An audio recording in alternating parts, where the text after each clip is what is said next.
We are here for the BeautyPro Podcast, and we are here with the fabulous TerraRose. And Miss Tara's going to be TerraRose or Tara? TerraRose. My mom would be very TerraRose. mad. My mom gets so mad when anyone calls me Tara. She's like, it's TerraRose. Or she'll call me Rosie, but it's got to be TerraRose. Okay, got it. Yes, ma'am. Okay, so Miss TerraRose, tell everybody who you are and what you do and why we should know you. Hi. It's loaded. My name is It's a loaded question. It's a loaded question, but that's okay. My name is TerraRose Puncerelli. I am a celebrity hairstylist based in Los Angeles. I get to work with a lot of high-profile clients, and I'm very blessed for all of the opportunities that I've been afforded. But yeah, I live in Los Angeles. Cool. I work on a lot of sets. That includes photo shoots or different press opportunities, a lot of red carpets. There's so many things that happen that I do. It's like you never know when someone's going to need glam for something. And it could be a really weird thing and you're like, okay, this person needs glam for this. And then you go to the job and it's like, oh wait, this is actually really cool. Okay, I see the vision now. I totally get it. So you really have to be a yes person. But I grew up in Denver, Colorado, and my grandma was a hairstylist, and she was the inspiration. Oh, grandma. She was my, so I know. foxy. Isn't she gorge? Is she gorge or what? She's so fab. Yeah, and she owned a salon. I miss her so much. She passed away a few years ago, but she was my initial inspo into why I wanted to do hair. So I'm grateful for that girl. And my aunt also does hair and worked at my grandma's salon. And I can get into that a little bit more later. But yeah, my grandma and my aunt, I grew up in the salon with them.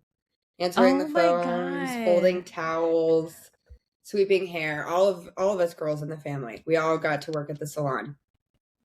So this is a family thing, and I love that because I own a salon with my mom too, and it's something that I cannot like not be in this. Like we go on vacation and I'm like, let's go get our nails done. Like I'm always in the salon. So like, okay, so this is in your blood. It becomes your life. It becomes like, because also a lot of family members worked at the salon, but if you were not a family member, you very quickly became one and stayed one. Because you're not Italian at all. No, not at all.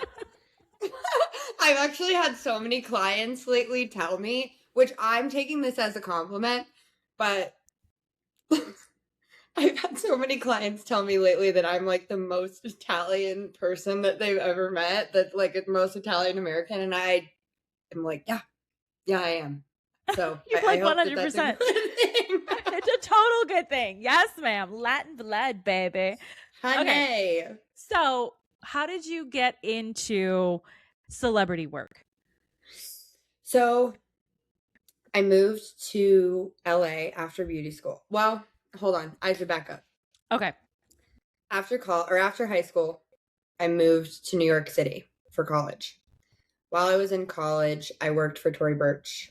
I worked at Elle Magazine, and then I worked for my now friend Jasper, but at the time she was my boss for a PR company. I very quickly learned I was not cut out for PR. Why not? What's wrong with PR? Oh, honey, that's a whole other podcast. But I don't know. I realized that I was the one that was sort of standing behind all of the people that were creating this vision, and I was not really the one that was creating it, and I wanted to. You know, it's like if I'm going to stand behind the camera, I want to. And I mean, granted, I was very entry level, right? But I was working in fashion, and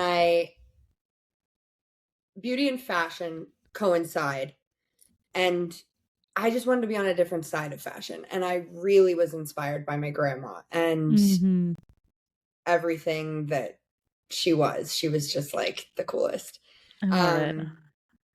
And so I moved to Denver. I went to beauty school, and then I was going to move back to New York. And I decided to move to LA. My mom was like, your sister lives in LA. My sister and I are best friends. She was like, your sister lives in LA. Why don't you just try out LA, see if you like it. If you don't like it, then fine, move back to New York. Moved to LA.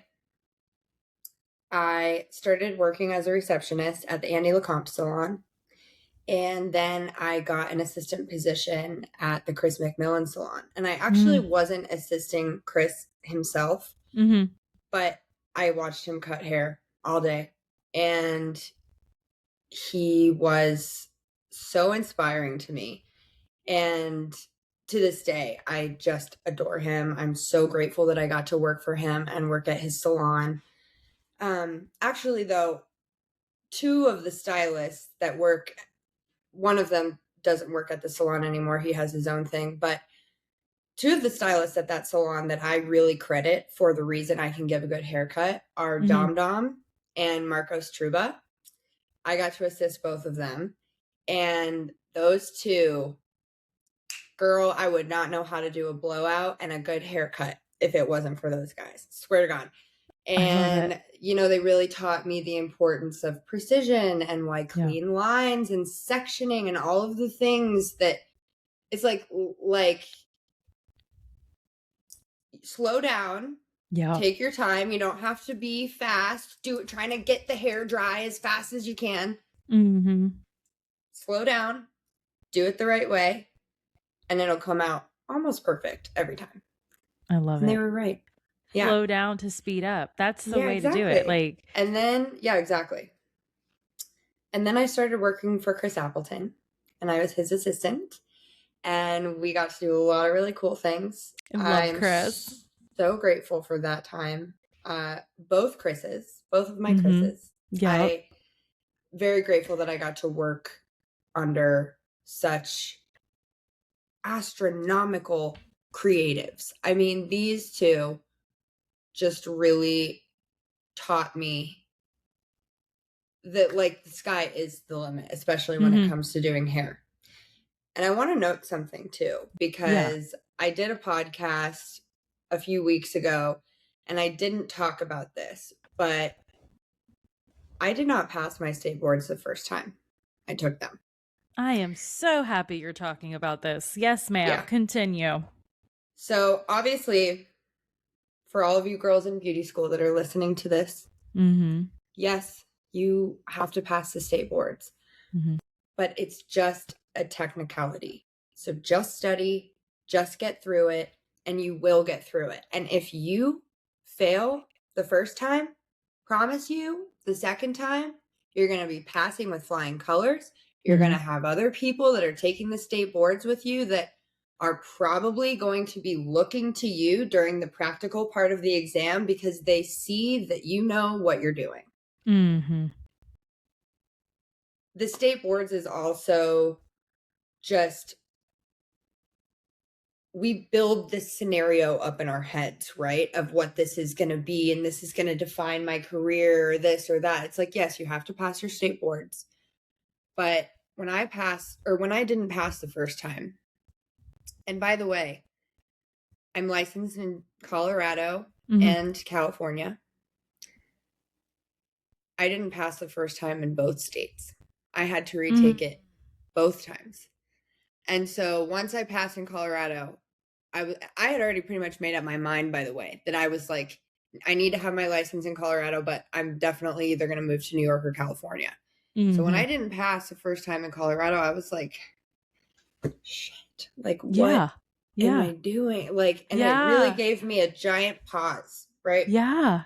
It made me think, I mean, oh my God, I just gave up everything in the fashion industry, and is this really the right thing? And I'm like, well, TerraRose, you don't have a choice. You got to pass the boards. So get it together and do what you need to do. Love that moment. To figure it out. And so I did. Then moved to California. The state board exam, the practical, that's what I failed on, is the practical part here, not the written. Of course. Of course. Of course. And it's totally different. And then I failed that I don't want to use the word fail. I did not pass the first time in California. And I'm like, oh my God, I just literally uprooted my life to move to California. Now I haven't passed the state boards, and their thing, you can't just like rebook in 2 weeks. It was like rebook in 3 months. Oh my God. So I took it in April, then I had to wait till July. So after I retook it, passed with flying colors. And that's when I got my job at Chris McMillan. That is so, to me personally, because we all have our moments, and I had mine this morning, and I was like, oh my God, what am I doing? You had that moment, and you had to bear with that moment for 3 months. So when you got it for both states, like, what was your immediate like celebration? Like, what did you do to like give back to yourself? Because that's tough. I was not in a financially good place at the time, so I think my sister and I literally sat on the couch with like a really cheap bottle of champagne or something like that, and we celebrated that way. Like, that's right. That's right. Okay, so now you're working with celebrities, you're working on set, you're meeting a lot of high profile people. Yeah. What do you do now that you couldn't do then when it comes to celebrating and nourishing yourself, and when you have that moment of imposter syndrome? Is it different? No. What? No, it's not different. You still get your cheap bottle of champagne? I get a little bit more expensive bottle of champagne because also I'm 31 now. So, the cheap bottle, the next morning, you're like, ooh, I wish I would have spent like $10 more. But my sister and I still always do something. Sometimes we'll go out to a dinner, but it's nothing super expensive. Someday when I get like maybe nominated for hair at the Oscars or some crazy thing or like whatever, then we'll do something. But honestly, all I want to do is, when I have something to celebrate, all I want to do is hang out with my sister and my mom. Like legit? Like for real? Swear to God. And my cousins. Yeah. My cousin Ella. I love that. Okay. This is even more fun. You want to talk about family? Yes. My cousin Ella, she is a makeup artist in New York City. And she was working corporate at first. And then she went to UT. She's very smart. And was working corporate in New York City. Decides that she's so good at makeup. She's literally been so good at makeup for so long. We all lived together during COVID, by the way. 9 cousins of us. We all lived in the same house in Scottsdale, Arizona. It was so much fun. Oh my God. I'm like in a reality show. This is crazy. But Ella lives in New York, and I traveled to New York for work. And so we get to work together. And we get to do the thing together. And she does the makeup and I do the hair. We've done all of our cousins for all of their weddings. Her sisters are both married, Morgan and Anna. We've done both of their hair and makeup for their weddings. And it is so much fun to get to work with family. So I feel in a way, and now we're starting to share clients. So I've kind of, she's so funny. We're on the phone. She's like, I'm so Nepo. I'm like, but you're not Nepo because you are actually talented. And I would not recommend you to my clients if I didn't think you were talented. But it's so fun now because we get to share clients. So we're kind of like the next generation of my grandma and my Auntie Kathy being like the beauty girls in the family. Yeah. This is so But swear amazing. To God, whenever there's anything celebratory, all I want to do is hang out with my mom, my sister, and my cousins. Oh my God. It's different level when you are working with family. Like, I'm sure you guys have your moments and you like fight hard, but then you play hard. Hello? Exactly. Of course. Exactly. Thank you. Oh my God. Okay. Mamma mia. Everyone lives in the same neighborhood in the family. That's even better. Have you seen my Big Fat Greek Wedding? Yes, girl, of course. That is literally my family. My grandma even kind of resembles the Aunt Bula. I swear to God. It's so bad. I met that lady one day. I forget her name. But I met her at an event for the Tony Awards. And we took a picture together. And I told her, I was like, you look like my grandma. But like, I meant it in a good way. Then I showed her a picture of my grandma and she was like, okay, yeah, like I get it. But her face when I was first, like, I just have to tell you, I love my Big Fat Greek Wedding. It's just like my family. You even kind of look like my grandma. And she was like,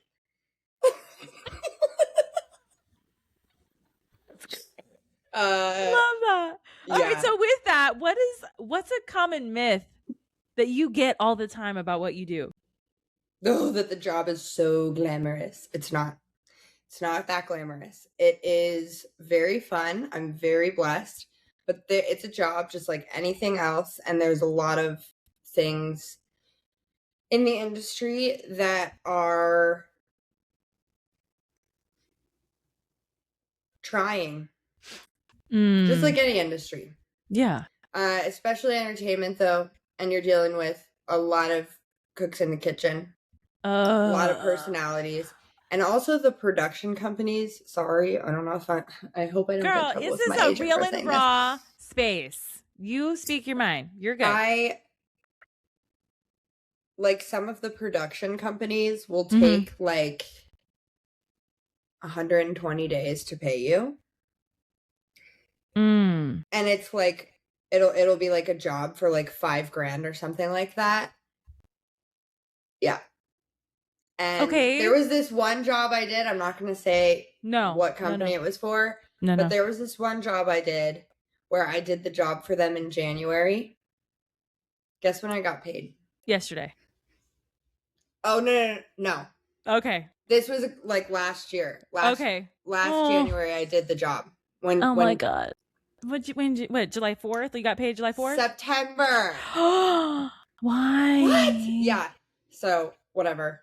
We don't need to talk about that. But it's just, I don't understand how it's legal, actually. But I will say that is definitely one of the less glamorous parts of the job.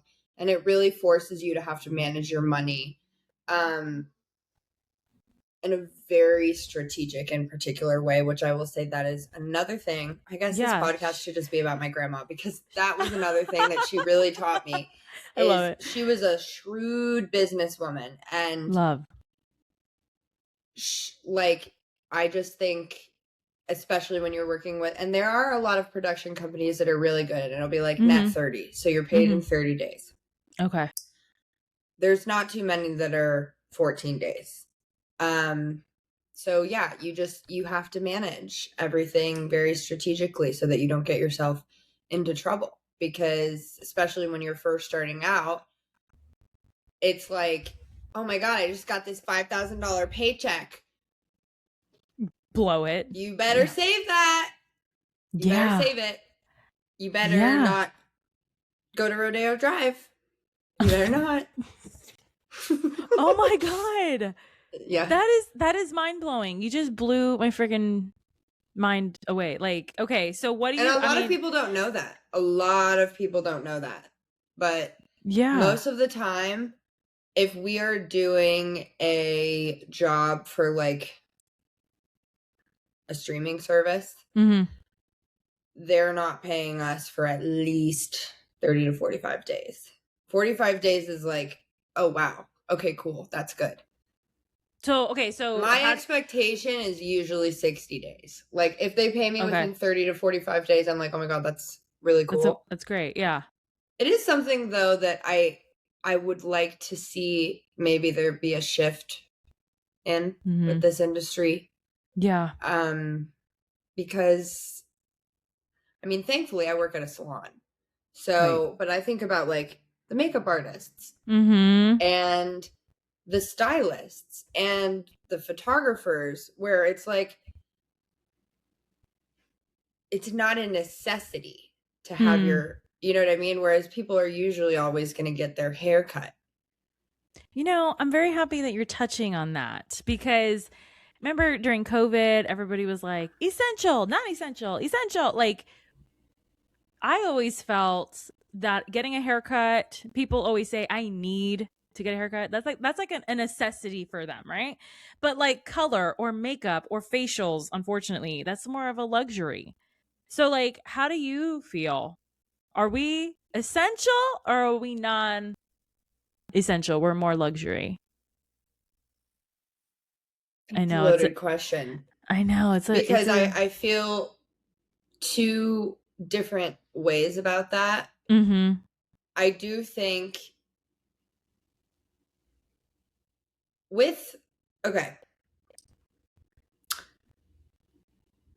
when women have gray hair, mm-hmm. right? Mm-hmm. And they've been coloring it or whatever, there is subconsciously, and maybe it's just a placebo effect, but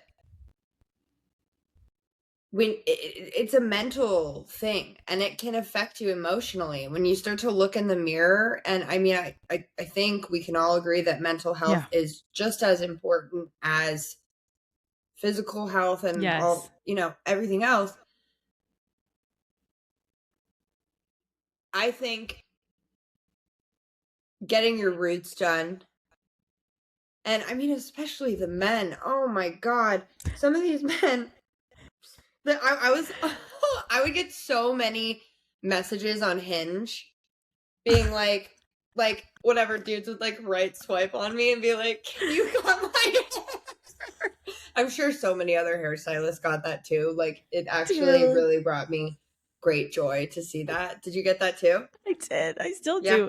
I still do. Like, it's rough out here, but they're like, listen, I need a haircut. Can we meet? Can we do? Yeah, do you want to meet? I'm like, I'm not really into you. Sorry. No. Goodbye. You are the weakest link. Goodbye.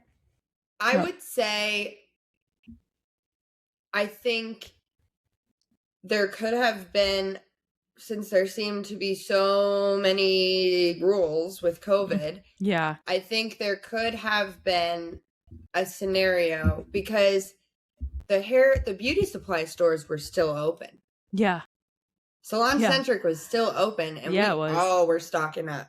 Yeah. Like, so then maybe there should have been a rule that hair salons can be open one day a week, masks required,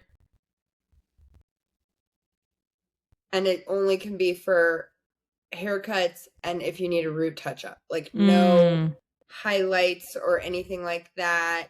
Right. No, anything that it needs to be a service that can be done in like under an hour and a half. Which it's like, I don't know. I think it's like I'm not very good at answering that question, but that's really good question. I do think though, I think that hair salons, it's just so hard because we're touching people. It's a hard one. No, it is a hard one. It is. All right. Let's try something easier, right? What has been what is your favorite insult that you've ever gotten that's your driver? Like, you love that you got it.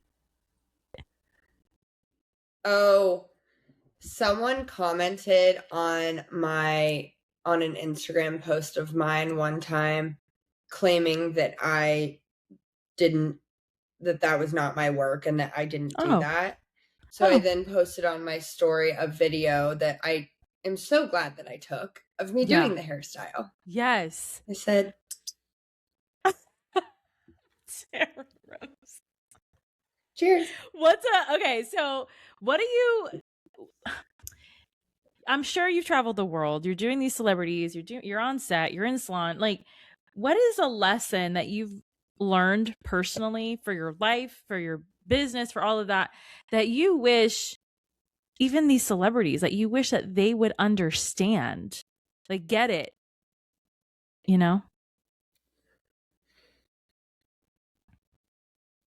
It's not that serious. I think, obviously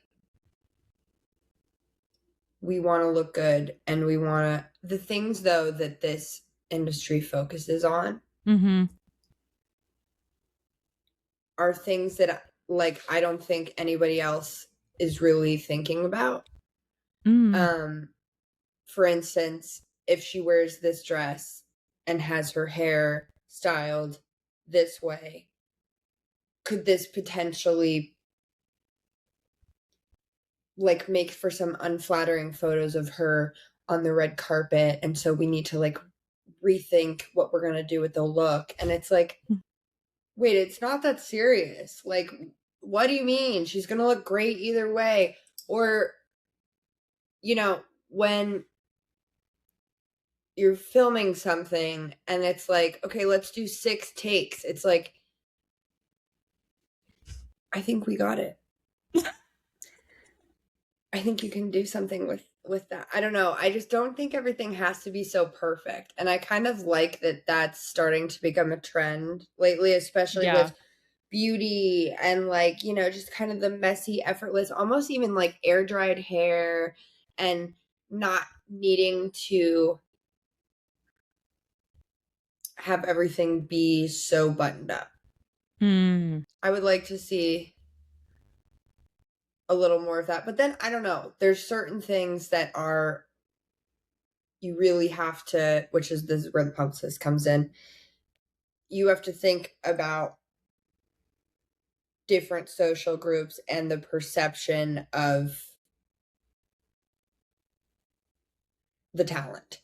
You know, and obviously we always want the talent to be perceived and painted in a good light. Right.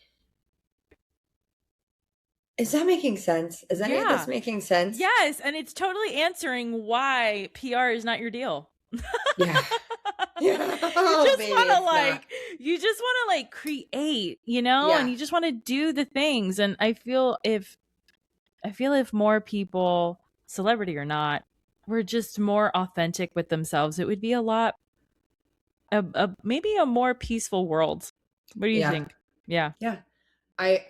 I think it would be a little bit more peaceful if people weren't so hard on themselves too, and always feeling the need to alter this or that. Yeah. Or be someone. My dad told me once to not try to be anybody else because they're already taken. Yeah. And I actually can't get that out of my mind. It's always been something that has stuck with me that he said. Another thing he told me, that he still tells me this all the time, is if you do what you love, you'll never work a day in your life. So I think there's just a lot of noise.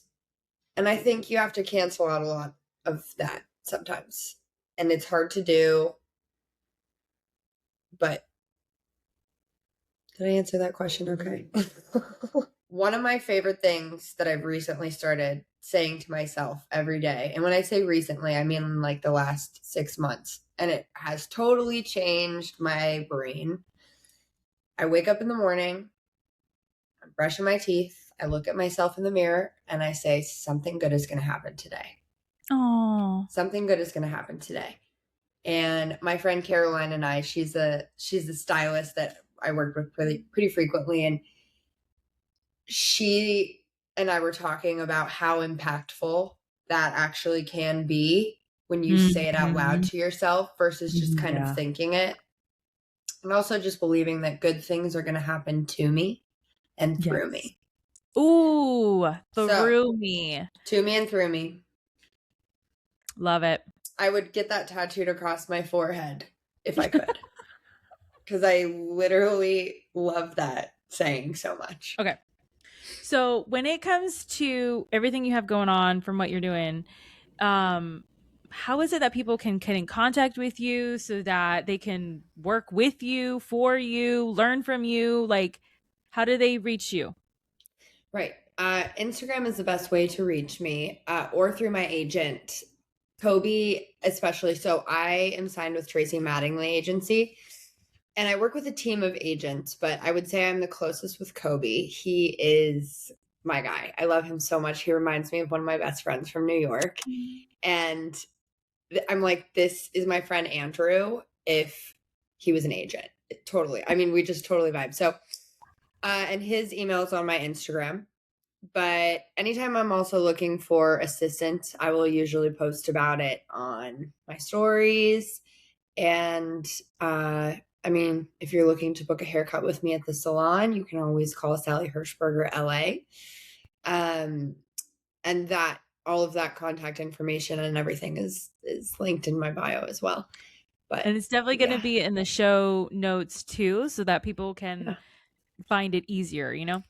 So I love how family is such a big part of everything that you do. It is the same for me. Like, I always keep them in mind. And we spoke about them. We spoke about the job. We spoke about some unexpected things. What do you feel was a question that I did not ask that you wish that I did? And how would you have answered? A question that you didn't ask.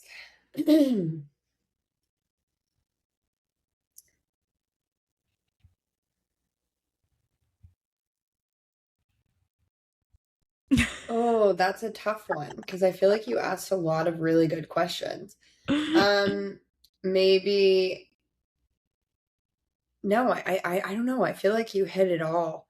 I mean, yeah, you kind of asked it all. I would say maybe what was my favorite project that I ever got to work on. Maybe that was one. I was scared. I was scared to ask it. Okay, so go ahead. Yeah. One of my favorite projects. So I'm going to give you one from when I was an assistant, and then I'm going to give you one from like once I graduated and became my own stylist. So the one when I was an assistant that was really cool was getting to assist Kris Appleton for Kim Kardashian when she hosted SNL.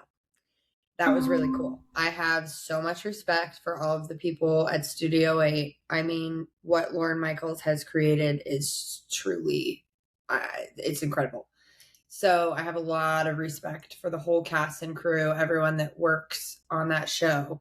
And like the Friday before the show is like a 23-hour day between rehearsals and when you have to pre-tape certain things. So everyone that's doing the show like sleeps until 1 p.m. on the Saturday because everyone was up until like 4 a.m. the night before. Okay. Working. Yeah. That is so a lot of are you there? Are you there the whole time too? Yeah. Yeah. Okay. Yeah. Yeah. The glam team has to be there because they're on camera. And your job, like you're being paid to be there to make sure that they look good on camera. You know?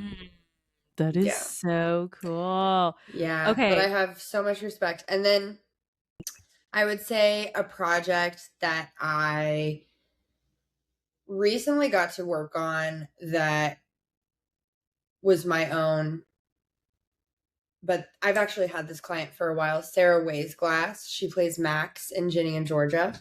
Okay. She was just recently the female lead in this movie called How to Lose a Popularity Contest.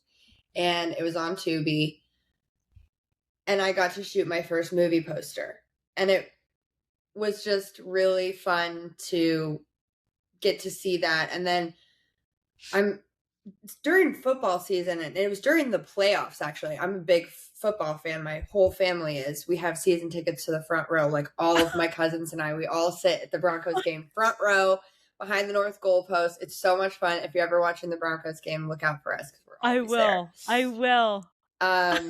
But this movie, Tubi has a budget because this movie was being advertised during the playoffs in the NFL. And then it was advertised during the Super Bowl. And I was like, wow, I mean, it was a really cute movie. By no means like a groundbreaking role for either of them. But they're both, I mean, Chase Hudson plays the male lead, and they both are really great. It's like kind of a little rom-com. They both do a really great job in the movie, but just getting to shoot my first movie poster was really cool, and getting to drive down Sunset Boulevard and see the advertisement. I'm like, oh, that's my work. Wow, that's really cool. So yeah, I think that. I love that. That is, well, TerraRose, thank you for coming on the BeautyPro podcast, being a part of all the behind the scenes crazy. Yeah, I love it. Always. Working with, sets and all of that. You're like, yeah, okay, it's cool, it's fine, and I love that energy. You just have to read the room. You got to know your place and be able to be a yes person. Oh, just a game player. Yeah. You know? Well, thank you for being on here. And if you guys are listening and watching, you can learn a thing or two from Miss TerraRose, because I sure did today. So I will talk to you guys soon, and have a great week, you guys. Bye. Thanks, guys.